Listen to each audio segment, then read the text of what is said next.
As a woman, as a wife, you can't even give me a child. How dare you even look me in the eye? I never imagined that one day I would hear those words from the very man who swore to love me forever through sickness and health. I was Snow White. My story was captured on the page where I married the prince and lived happily ever after.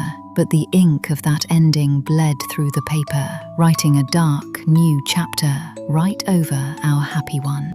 My mother died young. My father was always absent, and my stepmother hated me to my very bones. She was no kind mother, but she was a brilliant witch. I will always remember her room, filled with books and potions. She envied my beauty, yet I admired her knowledge. I thought I'd never get the chance to truly see the world, but then the prince appeared. He took me on his journeys, telling me stories of his adventures and everything he'd learned. I listened, my eyes shining with adoration. And when I said I wanted to ride horses just like him, he held me close in his arms and said as long as he was there, I could see all the world's beauty without ever learning to ride. When I said I wanted to shoot a bow like him, he took my hand, promising that as long as he was there, he would shield me from all the world's dangers. And when I said I wanted to be as wise as him, he kissed my forehead, telling me that even if I knew nothing at all, he would still love me just the same. I was touched, but I was also confused. How selfless must one be to love a person who is capable of absolutely nothing? Every night, the prince would hold me tight, recounting my tragic past and promising me a beautiful future. Honestly, I wanted to tell him that I had long since left the shadows behind, ready to embrace the world on my own. But I was greedy for the pity in his eyes, and so I held my tongue. Our honeymoon felt like a ripe cherry bursting with the sweetness of midsummer with every single bite. I forgot that a sweetness so intense always means rot is soon to follow. The old king passed, and my prince ascended the throne, making me his queen. The ministers and the governess told me a queen should act like a queen, but I knew nothing beyond household chores. And so, my lessons began. For the first time, I learned of beautiful music, rich literature, and dazzling dances. The wonders of this world were as countless as the stars in the sky. I was eager to pluck them all into my hands, longing to add a star of my own to the heavens. My governess praised my talent for painting, so I gave my very first creation to my husband. But all he cared about was the stain on my hands and my white dress. He took my face in his hands, his eyes filled with a pained pity, and said, "Don't ride horses. It will make your waist and legs bulky. Don't dance. It will wear down your feet and give you thick calluses. Don't paint. It will make your hands rough. Don't read. It will cloud your eyes." He only wanted me to wear pretty dresses, sit quietly in the garden, listening to the birds sing and smelling the flowers. He said that was the only way I could be happy. But I was happy now. He didn't believe me. He would just stroke my hand and say, "My Snow, I can't bear for you to suffer even the slightest harm." The old me would have been moved by his selfless love and given up all my passions once again. But for some reason, these words now felt like heavy chains, silently winding around my ankles and binding my entire body. My husband's kiss broke my thoughts.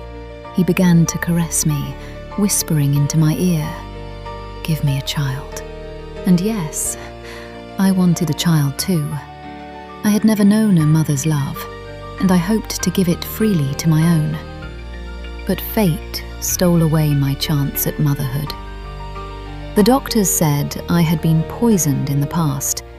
Though I survived, it left a lasting affliction, and I would never be able to bear a child. I fell ill, too weak to ever mount a horse or lift a paintbrush again. And my husband, my king, stayed by my side, consoling me. Even without a child, I will still love you, my snow, my cherry. I only want us to be together forever. What selfless love. To think I had ever doubted it, how heartbroken he would be if he ever knew. So I found my strength again. I was a queen.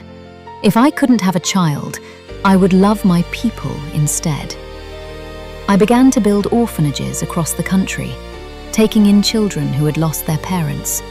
I rallied the noblewomen to provide them with clothes, food, and most importantly, an education.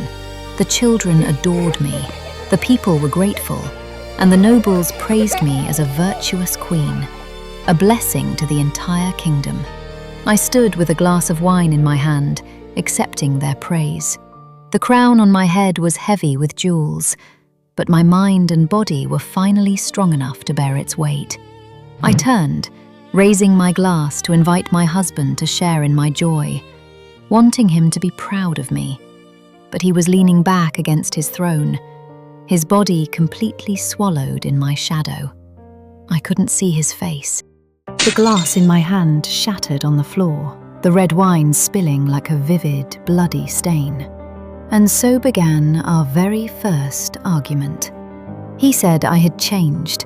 He said his snow was supposed to be weak and pure, a fragile snowflake neglected by her father, hurt by her stepmother, and abused by a handful of lowly miners. A little cherry that could be crushed with a single squeeze.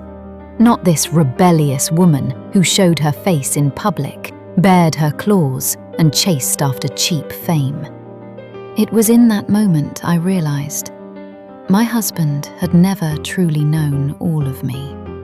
I was innocent, but never weak. When the huntsman came to kill me, I begged with every word I had, fighting for a chance at life. I ran through that dark forest with all my might.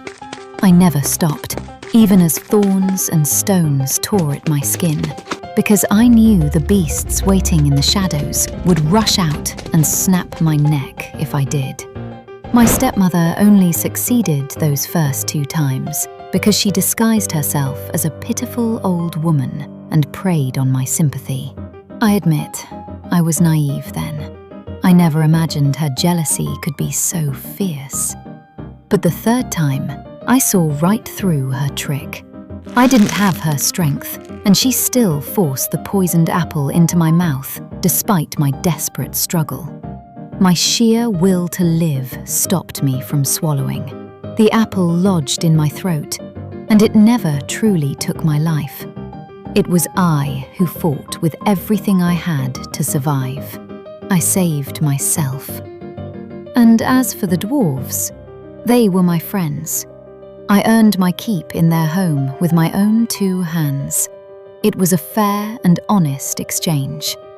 I never saw them as lowly, and I certainly never felt abused. I used to be a naive girl, but now I am a queen. Since I cannot bear a child, I will give my love to the children who need it. They are your people, and they are mine too. I see nothing wrong with what I've done. I poured out everything in my heart to him. The pity in his eyes vanished, replaced with fury and a flicker of genuine fear. In the end, his powerlessness turned into violence. He slapped me so hard, my head snapped back, and he roared those exact words. As a woman, as a wife, you can't even give me a child. How dare you even look me in the eye? Those words were a thunderclap that split the night, shattering the mask he had worn for all these years. The love he called selfless was nothing more than a sugary shell around his own sick ego. I was fully awake. I said nothing. I simply gathered my belongings, packed my bags, and moved out of the king's chambers. My husband had carved a massive hole in my heart, and I filled it with my work. I poured all my energy into helping the orphans and the poor, making sure to stay out of his way as much as possible. But I never dreamed he would have a daughter with another woman, and then order her governess to bring the girl to me to raise. He said that if you force an out-of-line woman to become a mother, you can bind her back to the family once more. I was furious at his betrayal, but my heart ached for the innocent child. I took her in and cared for her as my own, but it did not slow my work for a single moment. I took the little princess everywhere with me. I taught her through practice, everything from music and painting to business and farming, whatever caught her interest. She was so clever, she learned everything in a flash. Some would say, with a sigh, if only the little princess had been a prince, she would have made a perfect heir. I, however, believed that a princess was every bit as capable of inheriting the throne. Lately, a strange horror had befallen the country. Young maidens were disappearing, one after another. Their parents wept day and night, and every family locked their doors, fearing for their lives. I begged the king to summon the ministers to discuss a course of action and find the missing girls. He looked at me and nodded. I believed he had agreed, never noticing the murderous glint flashing deep within his eyes. Once again, I took the little princess outside the palace to visit the families who had lost their daughters. Inside the carriage, the princess, knowing I'd made her favourite pastry, begged me for a piece. Though she was a clever girl, she was still just a child with a sweet tooth. I fed her a piece, and that single small pastry became her death warrant. The terror of death seized my entire body once more. I clutched the breathless princess in my arms and raced desperately for the city. I had cheated death multiple times before, and this time I was determined to chase the Grim Reaper away from my daughter. When I reached the palace, I screamed for the doctors. "A doctor! Someone save my daughter, she's been poisoned!" But instead of life-saving medicine, I was met with cold steel shackles. The king declared that the queen had gone mad and murdered the princess. He said the law was merciless. I was to be thrown into the dungeons and executed. I couldn't hear a single word. All I could do was scream hysterically, over and over, "Save my child! Save my child!" My hysteria did nothing to save my daughter. This time I had lost to death, and soon he would take my life too. I couldn't fathom why that pastry was poisoned. I couldn't fathom who could hate a little girl so much as to wish her dead. And then I thought of my stepmother. Could it have been her? But didn't my return to life kill her with rage long ago? Then who was it? Who killed my daughter? A venomous serpent slithered into the dungeon, flicking its forked tongue as it neared. I was gripped by pure terror, not just of death, but of dying without ever learning the truth about my daughter. But the snake didn't strike. It spoke, and its voice was one I knew all too well. The voice of the stepmother who had always wanted me dead. It was then I learned the truth. My stepmother had never died. My husband, back when he was still a prince, had imprisoned her, forcing her to craft a unique poison that would keep a corpse from ever decaying. She had been forced to wear red-hot iron dancing shoes, long chains dragging from her heels. Every single step she took was a soul-tearing scream. To escape the torment, she made the poison while studying dark witchcraft. Recently, she finally learned to shapeshift into a snake, but she could no longer return to her human form. With a flick of her tail, she unlatched my prison lock and led me from the dungeon to a hidden crypt below. That night, The moon was so blue, it looked heavily poisoned. I followed her into the crypt, stepping right into the most horrifying face of my husband, hidden beneath his handsome flesh. Rows upon rows of coffins were arranged like a sacrificial altar. Inside, the missing maidens lay, sleeping like beautiful offerings. And in the very center stood the crystal coffin my friends had made for me all those years ago. It was filled with fresh flowers and jewels, as if it had been waiting for me to return all this time. My stepmother explained that these girls were merely his experiments. He used them to test if the poison could truly keep a body from decaying. Only after that did he plan to use it on me. But he never imagined it would be my own daughter who would fall. I felt as though I'd fallen into a frozen pit.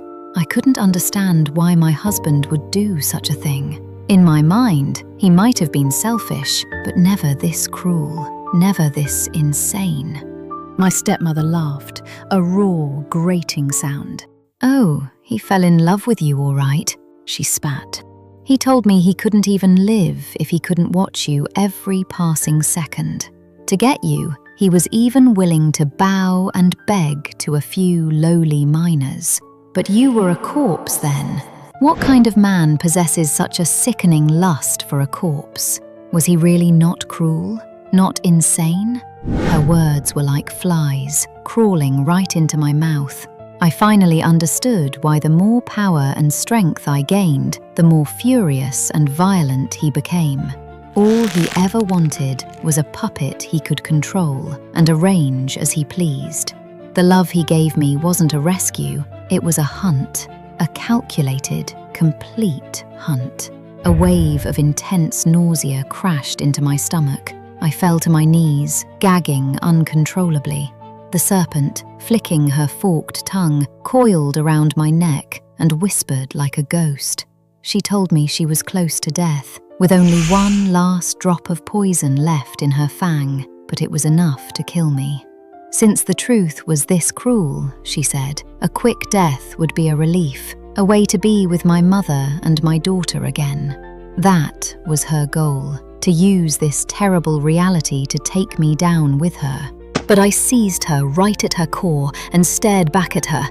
"After all these years, you are still hating the wrong person. In your final moments, don't you want to take your revenge on the one who truly destroyed you? Mother!" I felt the serpent tremble violently in my hands. A strange warmth passed from her freezing body into mine. And then I saw it. She was weeping tears of pure blood. That night, word spread from the dungeon that I had died suddenly. My husband rushed to me, finding me lying on the cold stone floor, breathless. He was a mix of wild excitement and tense nervousness. He dismissed every single guard, then fled with my body straight for the crypt.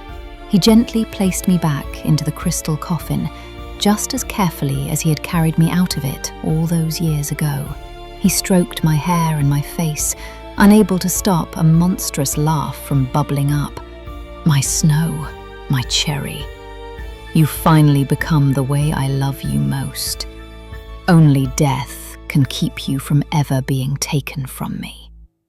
I forced myself to endure the disgust, listening to his bloodthirsty confession. His fingers stroked my lips, their coldness seeming to fuel his twisted desire. He leaned in for a kiss, and that was the exact moment I had been waiting for. The very instant his lips touched mine, the serpent shot from my throat and straight down his. He clutched his mouth, a muffled whimper of agony the only sound he could make. I slowly sat up. The sheer pain and shock forced him to his knees, before me, and before the girls he had so cruelly slaughtered. The serpent tore his throat open, greedily drinking his blood. I watched the handsome man who once called me his beautiful love die, swollen and utterly monstrous. This, I knew, was your truest form. My husband was dead, and my stepmother, her revenge complete, turned to ash with a sense of peace. I took a rose, using its petals to wipe away the very last trace of him from my lips. Tears fell onto the petals, and in my chest, my heart beat with the roar of thunder. I wept and I laughed. I revealed the king's hideous crimes to the entire world. With no heir to the throne, the ministers and the people proudly proclaimed their queen to rule. I was Snow White. Now, I am Queen Snow.